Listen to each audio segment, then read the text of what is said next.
Hi, I'm Josh Blankenship, Client Strategies Manager at TopSpot. Today we will be reviewing how to use CallRail to collect user behavior insights. For most of our clients, they receive 2 to 3 phone calls for every form submission that comes in through their website. So using a system like CallRail is important for understanding the quality of the leads that are coming in from your campaigns. Now we will go over some of the user behavior insights you can get in CallRail. This includes the original and final sources your callers found your website through, as well as the pages they viewed once they landed on your website.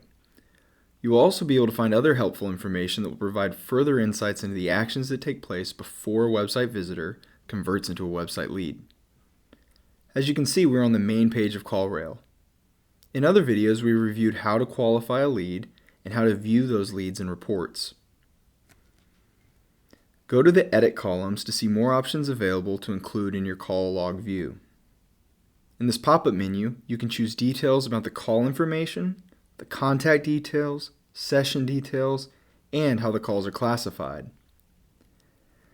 Today we're going to focus on the session details. These options allow you to view the device type the calls were made on, the keywords that brought in the caller, the referrer, the medium, the landing page, and the campaign. You can choose the individual options or click on the button next to Session Details to select or deselect all of them. Click on Apply to make your selections.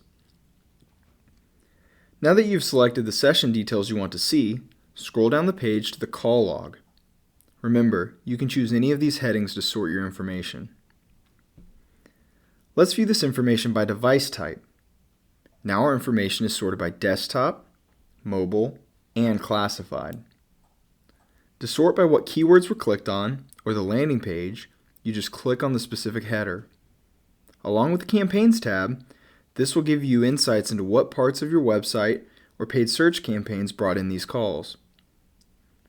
The benefit to having this information is that you'll be able to clearly see what users are clicking on and if those phone calls are qualified leads. Make sure you check out the video tutorial on how leads are qualified to learn about that process. To view the visitor timeline, click on the right arrow next to the Notes box. From here, you can see not only the first place your caller found your website, but any of the other places they interacted with your site before calling you. This means that if your caller visited your site through a paid search ad one day and came back via organic search another day, you'll be able to see both interactions that led to the phone call. By seeing each channel that led to a conversion, you will be able to more accurately assess your campaigns and adjust for what is working and what is not. Thank you for joining me today. If you have any questions or would like a personalized demo, please fill out the demo request form on our site. A TopSpotter would be happy to walk through the platform or answer any of your questions.